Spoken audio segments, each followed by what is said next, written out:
meeting of the Council of the Township of Montclair. Notice of this meeting has been given to the Star Ledger, the Montclair Times, and the Herald News. Notice has also been posted on the bulletin board in the municipal building.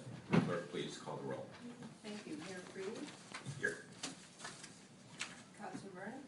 Here. Councilor Alfred? Here. Councilor Lewis? Here. Councilor Baskerville? Present. Councilor Terry? Here. Thank you. Would everyone please stand for the chair of this committee over to Mayor the Freed former speaking. Deputy Mayor. I believe that the proceedings today are not about government, but about politics, and they're most clearly not about law. No one's been able to come up with one law that is a subject of investigation or hiring outside counsel. At least in the past, I think the frivolous lawsuits that we've had in town were indeed about law. I think this council has accomplished things, and because the majority was able to come together, we were able to hire an outstanding attorney and bring in a great manager who is willing to give us all the information we've needed in order to make difficult decisions.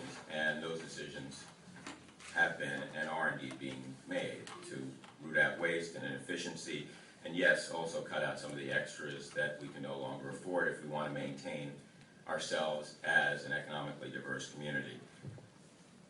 Going forward, I'm going to redistribute a strategic plan that I worked on with the 3rd Ward and Deputy Mayor, and attempted to work on with former Deputy Mayor, 1st, 2nd, and 4th Ward councilors, and got no response. The current Deputy Mayor, 3rd Ward councilor, and I created this plan. In fact, many of the things we have accomplished in this plan as a council, things we can be proud of. I will be releasing the plan to the press on Monday, and I recommend that the majority of council look at it and offer comments so we once again can return to a discussion of policies, not politics. At this point, I'd like to hand the meeting over to the former Deputy Mayor, who is the only member of the majority of council who is elected by all the members of the residents of Montclair. Roger Terry. Good morning. Good morning. First of all, I'd like to have an opportunity to go around for a minute. I want to start with the 1st Ward representative, Rich, and see exactly what direction and some things that he might want to see. I don't Councilor believe that we're Rich-Murnick. here in which to deny the people any kind of vote. I believe we're here in which to make sure the process is done correctly. I also believe that the process itself, it has been questioned at certain times. We formed a commission. Way back when we formed a commission, and it took them a while in which to study things, and here we are, at the end of a term trying to form a commission and get some accurate data, which we've done, and I'm excited to hear about this commission. And Mr. Mayor, I can appreciate the comments that you made, but unfortunately, the minority has created this separation of government, and the majority is the reason that we're here, in which to, again, have a resolution that we're passing, judgment in which to protect not just the council, but the 40,000 people or the 90% of the people that might not have represented themselves in a petition. We need some clarification, and that's another reason that we have called this meeting tonight or today. I couldn't count how many times that you use the word "I." Montclair is one, and it's not the three of us and the majority or the minority. We're here for the better of Montclair, and I hope that's where we go going forward, for the better of Montclair, not for the better of I's.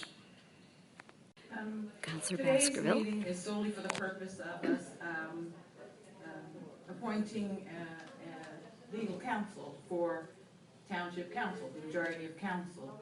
This is definitely something that needed to be done post-haste. If in fact at the last meeting when I asked if there was a conflict of interest for our township attorney to provide guidance and direction for council regarding this matter was answered in the affirmative, then we could have done this at that meeting and we would not have had to move forward to have a special meeting today. This is imperative that we have counsel because the petitioning committee that is spearheaded by Jerry Freed has legal counsel. Linda Wannett, our township clerk, is being represented according to our township council, Ira Karasik, by Ira Karasik, who now realizes, late though it may be, that there is a conflict and that he cannot represent us. So today, we're being forced to come here, and we're being forced to spend tax dollars for something that none of us want to do. This is the last thing that I would like to do at this point in time. But when you look around the tables and you realize that people have already taken action that seems to be moving towards legal activity, then for us not to hire someone to at least help us to learn what the laws are so that we'll better understand them, help us to understand if there are things that can be done at this point in time. We're not trying, and the mayor used the term lawsuit, so apparently that's something in his mind. But personally, I've never used the term lawsuit in terms of any of this yet. The purpose of us trying to retain counsel is so that we can get legal opinions. And the problem with this is that we're treading waters that have not been clearly defined by the law.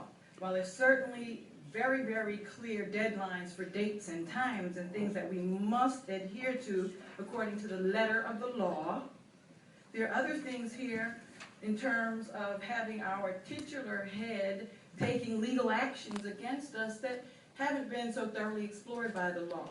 So we felt that it was a must, since two of the parties involved here have legal counsel. In fact, there was somewhat of a menacing letter that was sent by one of the legal representatives already, and we just wanted to understand further, what the rights are and what the law says regarding all of this. In terms of separation here, and I certainly apologize to you, Mayor, if you sent out something that required a response from me recently, because I did not see it.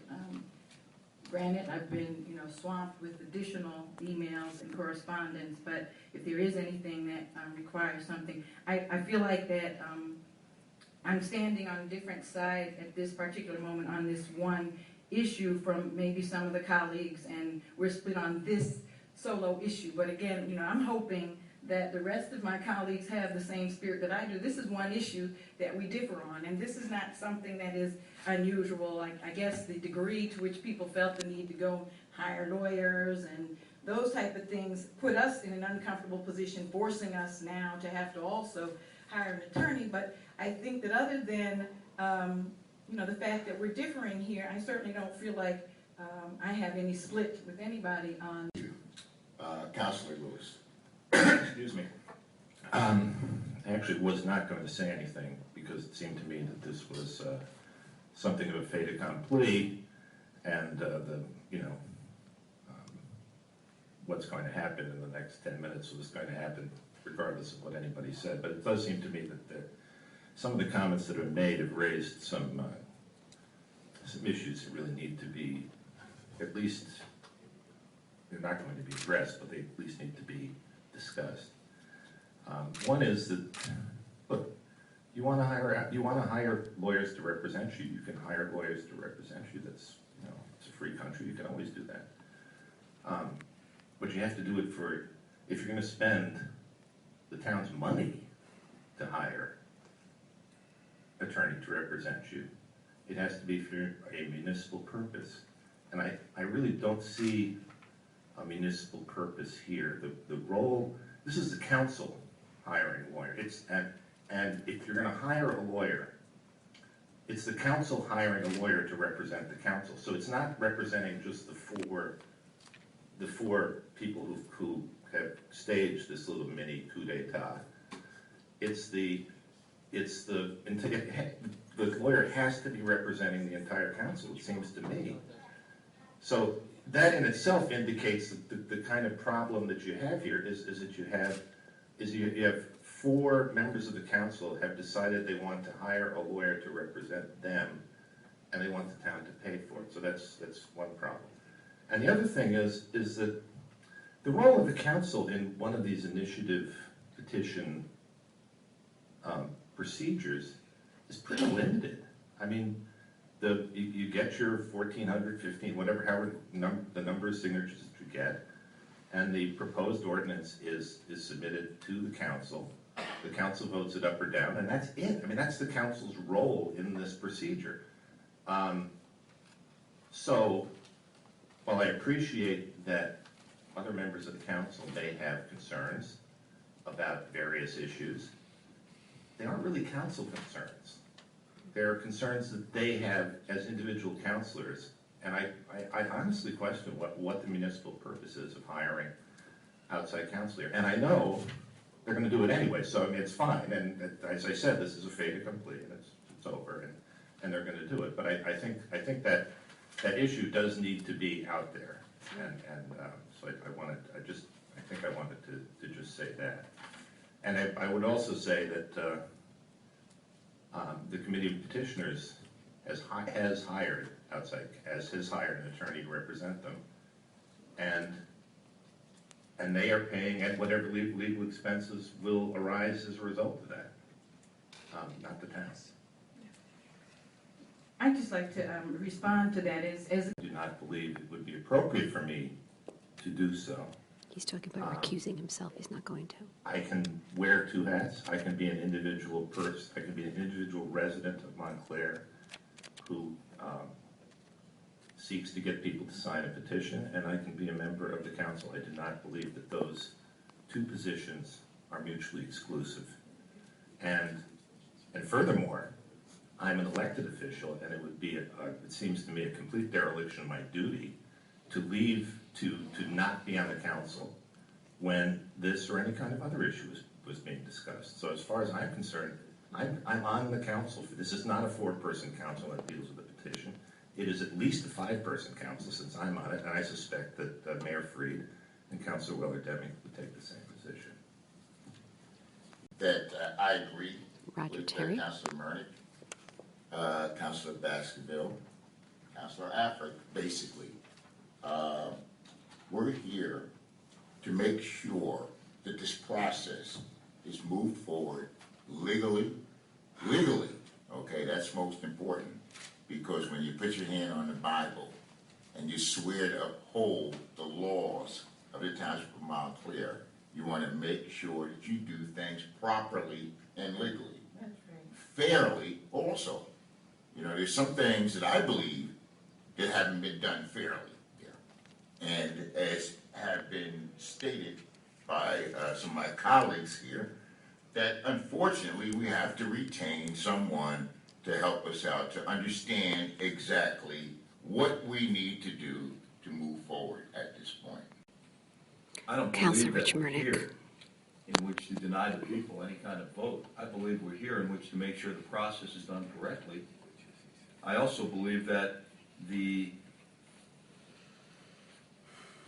process itself, it has been questioned at certain times. We formed a commission. Way back when we formed the commission, and it took them a while in which to study things, and here we are, at the end of a term, trying to form a commission and get some accurate data, which we've done, and I'm excited to hear about this commission. And Mr. Mayor, I can appreciate the comments that you made, but unfortunately, the minority has created this separation of government, and the majority is the reason that we're here, in which to, again, have a resolution that we're passing, judgment in which to protect not just the council, but the 40,000 people or the 90% of the people that might not have represented themselves in a petition. We need some clarification, and that's another reason that we have called this meeting tonight or today. I couldn't count how many times that you use the word "I." Montclair is one, and it's not the three of us and the majority or the minority. We're here for the better of Montclair, and I hope that's where we go going forward, for the better of Montclair, not for the better of I's. Speaks a special counsel for the purpose of providing legal services to provide advice to the Township Council on the matter of an initiative to change the date of municipal elections in the Township of Montclair. And whereas Post Pollock, Goodsell, McNeil, and Stroucher, PA, represented by Stephen C. Rother, attorney at law, is qualified to provide such legal advice to the Township Council. And whereas the local public contracts law, NJSA 0A:11-5, authorizes the township to enter into contracts for professional services without competitive bidding, and whereas this contract is being awarded in accordance with the requirements of NJSA 1944, A20.5 et sec, applicable to non-fair and open contracts, and whereas Post Pollock, Goodsell, McNeil, and Stroudsher, PA must complete and submit a business entity disclosure form certifying that it has not made any reportable contributions to any political or candidate committee in the township of Montclair in the previous one-year period, and the subject contract will prohibit said corporation from making any reportable contribution during the term of this contract. Now therefore be it resolved by the Council of the Township of Montclair and the County of Essex that the township enters into a professional services agreement with Post Pollock, Goodsell, McNeil, and Stroudsher, PA, represented by Stephen C. Rother, and be it further resolved that the manager and the township clerk be and they are hereby authorized to execute and attest the aforesaid agreement with Post Pollock, Goodsell, McNeil, and Stroudsher, PA, for an hourly rate of $175 in an amount not to exceed $25,000, subject to certification of the availability of funds by the chief financial That's officer. $25,000 Finally resolved at that the the high township end. clerk shall publish notice in the Montclair Times. $175 an stating the hour. nature, duration, service, and amount of this professional services agreement, and further stating that copies of this resolution and the agreement are on file and available for inspection in the